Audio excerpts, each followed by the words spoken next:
Good morning students. Today's topic is dividend decision. बेटा financial decision में 3 decision थे. Investment decision हमारा हो चुका, उसके बाद हमने फाइनेंसिंग डिसीज़न किया था. अब थर्ड हमारा डिसीज़न है बेटा डिविडेंड डिसीज़न. इस डिसीज़न का मीनिंग क्या है?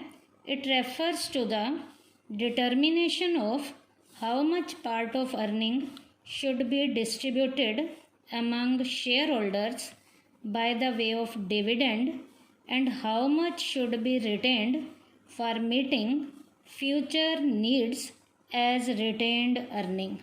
बेटा डिविडेंड डिसीज़न का मतलब है बेटा हमारे प्रॉफिट में से कितना शेयर जो है शेयर होल्डर्स को डिवाइड किया जाता है एज अ डिविडेंड, और बेटा कितना जो है ऐसा बचा के रख लिया जाता है जो कल की कंपनी की या यूनिट की ज़रूरतों को पूरा करने के लिए होता है.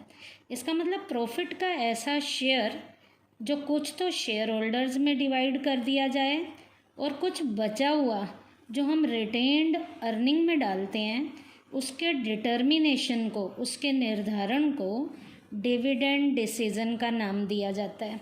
जैसे एक डायग्राम के ज़रिए मैं बता रही हूँ. डिविडेंड डिसीज़न इसका मतलब प्रॉफिट का शेयर है, प्रॉफिट में से हमने देना है किस किस को? शेयर होल्डर को एज अ डिविडेंड के रूप में, और जो बच गया वो रिटेन्ड अर्निंग के रूप में हमने रख लिया.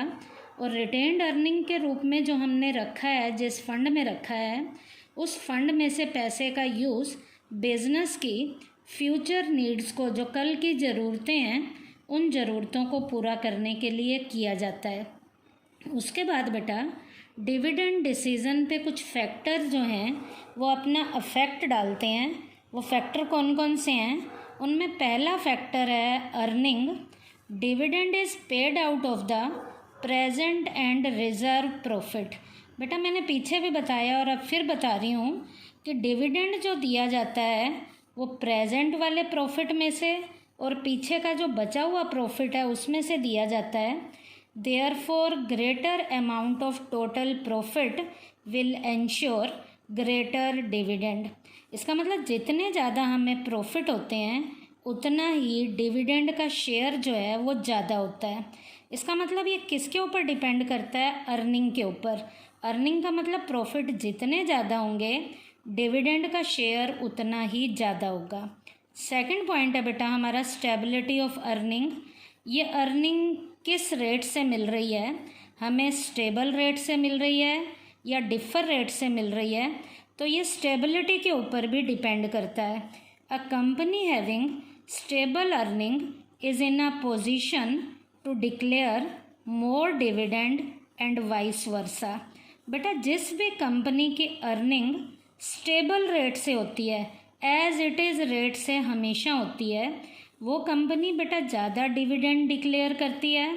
और जिस भी कंपनी की अर्निंग स्टेबल रेट से नहीं होती, डिफर रेट से होती है, उनका डिविडेंड कभी भी ज़्यादा डिक्लेयर नहीं किया जाता. उनका डिविडेंड जो है कम डिक्लेयर किया जाता है. उसके बाद है स्टेबिलिटी ऑफ डिविडेंड.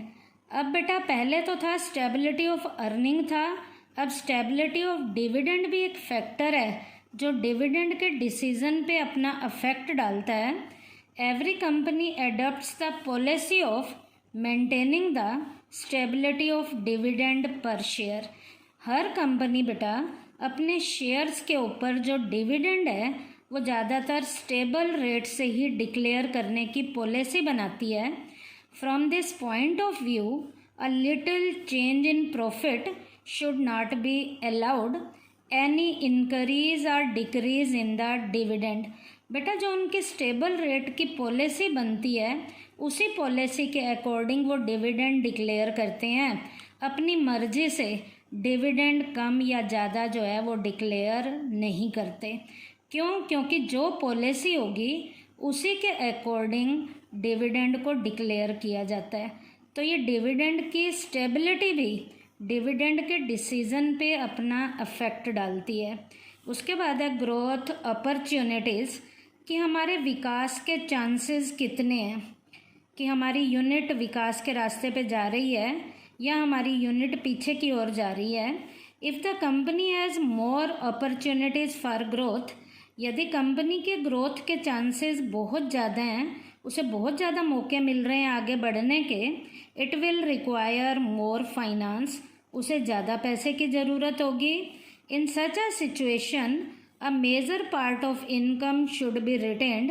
बेटा जब ज़्यादा अपॉर्चुनिटीज़ मिलेंगी, प्रॉफिट ज़्यादा होंगे, तो उसके रिटेन्ड अर्निंग में भी इनकम ज़्यादा बचेगी, फंड ज़्यादा बचा रहेगा।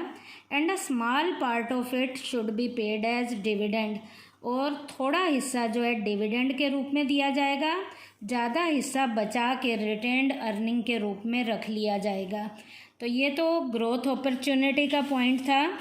इसी में ही आगे बेटा हमारा पॉइंट है आगे कैश फ्लो पोजीशन। बेटा हमारी कैश फ्लो की पोजीशन कैसी है? The payment of dividend result in outflow of cash. बेटा डिविडेंड की पेमेंट जो है कैश के आउटफ्लो का रिजल्ट होती है।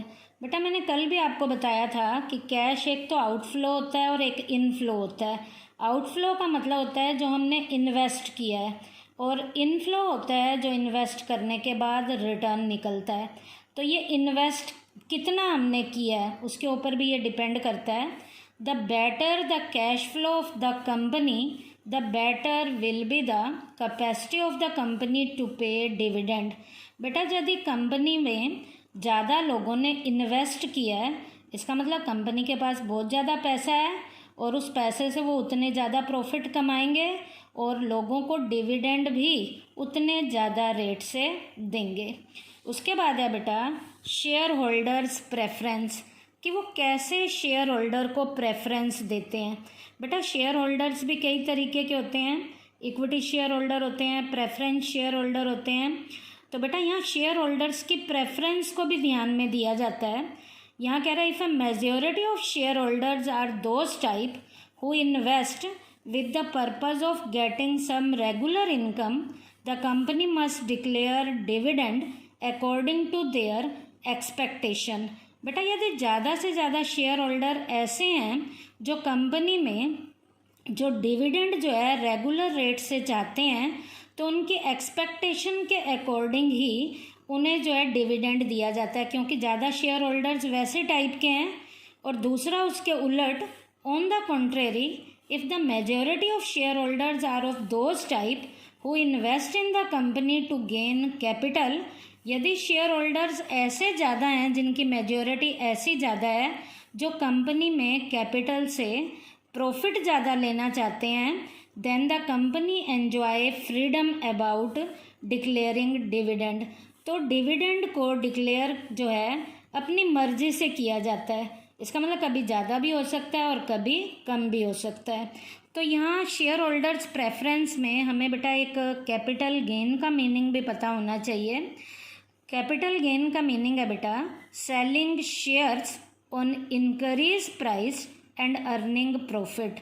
बेटा शेयर को जब इंक्रीज प्राइस पे बेचा जाता है और प्रॉफिट कमाए जाते हैं, तो इसे बेटा हम कैपिटल गेन का नाम देते हैं। तो शेयर होल्डर्स कैसे हैं, हम कैसों को प्रेफरेंस दे रहे हैं, ये भी बेटा हमारे डिविडेंड के डिसीजन पे अपना अफेक्ट डालता है। उसके बाद पॉइंट है बेटा हमारा taxation policy. Dividend decision depend on the tax policy.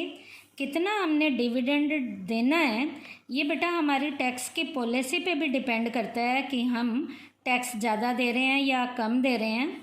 If the tax rate on dividend is higher, यदि बेटा हमारा टैक्स का रेट ज़्यादा है, टैक्स का रेट यदि हमारा ज़्यादा है तो डिविडेंड भी हायर रेट से होगा। It would be better to declare less dividend.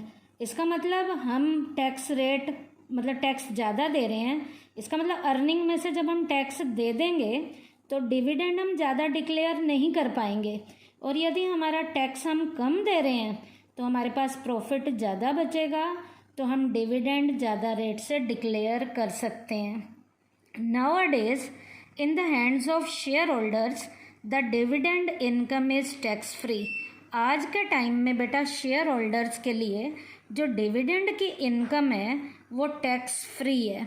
तो इसका मतलब टैक्सेशन पॉलिसी भी हमारे डिविडेंड के डिसीज़न पे अपना इम्पैक्ट डालती है। उसके बाद है बेटा हमारा स्टॉक मार्केट रिएक्शन। बेटा स्टॉक मार्केट में कैसा टाइम पीरियड चल रहा है, उसके रिएक्शन कैसे आ रहे हैं। Dividend and market value of the share are directly related. Dividend का शेयर्स की मार्केट वैल्यू के साथ बिल्कुल डायरेक्ट वाला रिलेशन चलता है। Increase the dividend increase the market price of share. जितना ज़्यादा डिविडेंड दिया जाता है उतना ही उस शेयर की मार्केट प्राइस बढ़ती है। And vice versa, vice versa का मतलब उलट, यदि हम डिविडेंड कम दे रहे हैं शेयर्स पे तो शेयर की मार्केट वैल्यू गिरनी शुरू हो जाती है। तो स्टॉक मार्केट के जो रिएक्शन है ये भी बेटा डिविडेंड के डिसीजन पे अपना इम्पैक्ट डाल रहे हैं। उसके बाद है access to capital market. Capital market में क्या चल रहा है ये भी हमारे डिविडेंड डिसीजन पे अपना इम्पैक्ट डाल रहा है। In case of need, if a company can easily collect finance in the capital market. बेटा यदि कंपनी में मार्केट से पैसा इजीली लेवल का फाइनेंस का कोलेक्ट हो जाता है, it should declare higher rate of dividend, otherwise not. बेटा यदि पैसा इजीली लेवल पे हमें मिल जाता है तो हमारे पास ज़्यादा पैसा आ जाएगा, उस ज़्यादा पैसे से हम ज़्यादा से ज़्यादा प्रॉफिट कमाएंगे और डिविडेंड ज़्यादा रेट का डिक्लेयर करेंगे। और यदि हमारे पास पैसा ज़्यादा कोलेक्ट ही नहीं हो रहा, इसका मतलब हमारे पास पैसा कम है, तो हम कभी भी डिविडेंड हायर रेट से डिक्लेयर नहीं करेंगे, डिविडेंड हम कम रेट से डिक्लेयर करेंगे। उसके बाद है बेटा लीगल कंसेंट्रेंट। कानूनी औपचारिकताएं हमें कितनी पूरी करनी पड़ रही हैं, ज़्यादा पूरी करनी पड़ रही हैं या कम करनी पड़ रही हैं। The dividend policy of a company should always remain confined with in the limit provided by law. बेटा हमने डिविडेंड उसी के अकॉर्डिंग डिक्लेयर करना है जो कानून के अंतर्गत हमें कहा गया है। जितना हमें कहा गया है, मतलब जितना हमें डिविडेंड डिक्लेयर करने की कानून हमें परमिशन देता है, उसी के अंदर ही हमें डिविडेंड डिक्लेयर करना है। डिविडेंड ज़्यादा या कम हमें डिक्लेयर नहीं करना। कैसे बेटा, जैसे प्रेफरेंस शेयर होल्डर्स पे हमें बेटा फिक्स रेट का डिविडेंड देना पड़ता है, तो फिक्स रेट का ही हमें देना है, फिक्स रेट का। नहीं तो फिक्स रेट का नहीं देंगे तो ये कानून के दायरे के अंदर नहीं आता। उसके बाद बेटा हमारा है it should be kept in mind that dividend is not being paid out of the capital. Dividend बेटा पेड ऑफ कैपिटल जो है उसके अंदर ही होना चाहिए, उससे बाहर कभी भी हमने डिक्लेयर डिविडेंड नहीं करना है। According to article 205 of the company law, dividend can be paid out of current year's profit. Company law के अकॉर्डिंग उसका आर्टिकल जो 205 है वो कहता है डिविडेंड जो है करंट ईयर के प्रॉफिट के अकॉर्डिंग ही हमें डिक्लेयर करना होता है। इसका मतलब डिविडेंड पे अफेक्ट डालने में लीगल लेवल के जो फॉर्मेलिटीज़ हैं वो भी पूरा प्रॉपर रोल प्ले करती हैं कि हमारे आर्टिकल क्या कहते हैं और हमारा लॉ क्या कहता है, उसी के अकॉर्डिंग ही हमें डिविडेंड को डिक्लेयर करना होता है। उसके बाद है कॉन्ट्रैक्चुअल कंसेंट्रेंट। जो हमने कॉन्ट्रैक्ट किए हैं, कॉन्ट्रैक्ट में हमने क्या कहा है उसी के अकॉर्डिंग भी कई बार हमें डिविडेंड डिक्लेयर करना पड़ता है। When company receive finance in the form of डेप्ट, यदि कंपनी के पास पैसा जो है डेप्ट कैपिटल के जरिए आता है, द डेप्ट provider can put a ban on the company to give any dividend. तो बेटा डेप्ट कैपिटल वाले बिल्कुल फिक्स रेट का इंटरेस्ट कंपनी से लेते हैं, चाहे कंपनी प्रॉफिट में जा रही हो चाहे कंपनी लॉस में जा रही हो। तो जो भी हमारे जिनके साथ लीगल लेवल की जो फॉर्मेलिटीज़ या कॉन्ट्रैक्ट हुए हैं उसी के अकॉर्डिंग भी हमें डिविडेंड डिक्लेयर करना पड़ता है।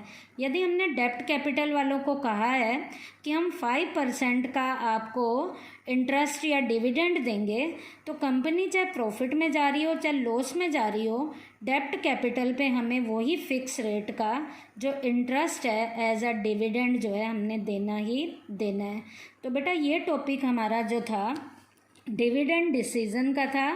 डिविडेंड डिसीज़न का मैंने आपको मीनिंग बताया है और डिविडेंड डिसीज़न पे अफेक्ट डालने वाले फैक्टर्स बताए हैं।